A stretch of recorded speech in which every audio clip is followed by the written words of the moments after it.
BJP में संगठन चुनाव की प्रक्रिया को तकरीबन 5 महीने होने को आए हैं, लेकिन अभी भी 98 संगठनात्मक जिलों में 28 जिलाध्यक्षों के नाम पर मुहर लगना बाकी है। उत्तर प्रदेश बीजेपी प्रदेश अध्यक्ष के चेहरे से पर्दा नहीं उठ पाया है। ऐसे में सूबे के नए संगठन मुखिया को लेकर सियासी गलियारे में कयासबाजी का दौर जारी है। बीजेपी प्रदेश अध्यक्ष की रेस में कई नाम शामिल हैं। सबसे बड़ा सवाल है कि आखिर क्या वजह है कि प्रदेश में बीजेपी के नए मुखिया को लेकर लंबा इंतजार करना पड़ रहा है। ऐसे कौन से समीकरण हैं जिनको साधने में पार्टी इस समय जुटी हुई है? आखिर देरी की वजह क्या हो सकती है? बीजेपी दलित चेहरे को उत्तर प्रदेश की कमान सौंप सकती है। सूत्रों के हवाले से खबर है पिछड़े और दलित के साथ ब्राह्मण चेहरे पर भी चर्चा हो रही है। 15 अप्रैल से पहले प्रदेश को नया अध्यक्ष मिल सकता है। सूत्रों के हवाले से ये बड़ी खबर। उत्तर प्रदेश का किला फतेह करने में जातीय समीकरण एक अहम फैक्टर है।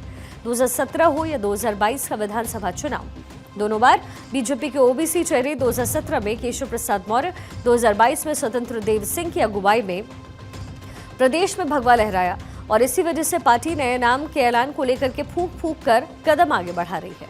पार्टी की कोशिश ऐसे चेहरे को कमान देने पर है जो प्रदेश में बीजेपी की जीत की हैट्रिक लगवा पाए। प्रदेश अध्यक्ष के साथ ही बीजेपी के राष्ट्रीय अध्यक्ष का भी चुनाव होना है। जेपी नड्डा के पास मौजूदा समय में पार्टी की कमान है।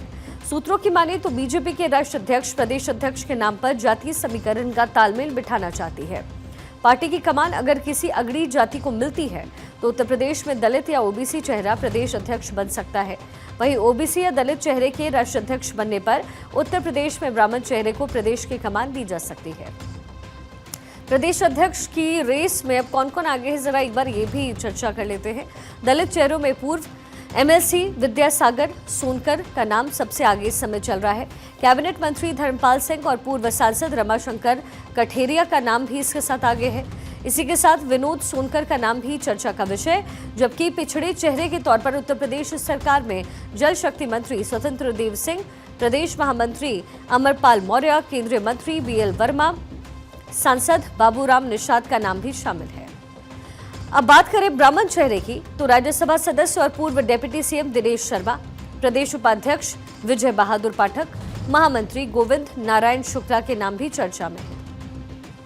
ऐसे में माना यह जा रहा है कि राष्ट्रीय अध्यक्ष को लेकर के सहमति बन जाए तो उसके बाद प्रदेश अध्यक्ष के नाम का ऐलान किया जाएगा। कहा यह भी जा रहा है यदि राष्ट्रीय अध्यक्ष अगड़ी जाति से होता है तो उत्तर प्रदेश में भाजपा पिछड़े या फिर दलित पर ही दांव लगाएगी।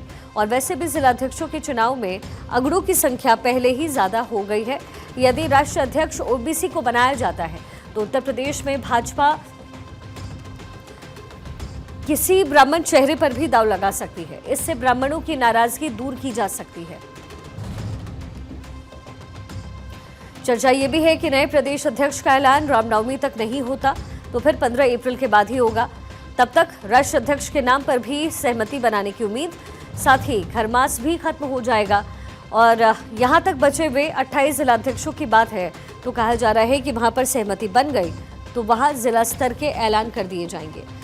यदि सहमति नहीं बनी तो फिर नए प्रदेश अध्यक्ष बन जाने पर वो अपने स्तर से जिलाध्यक्ष नामित कर देंगे।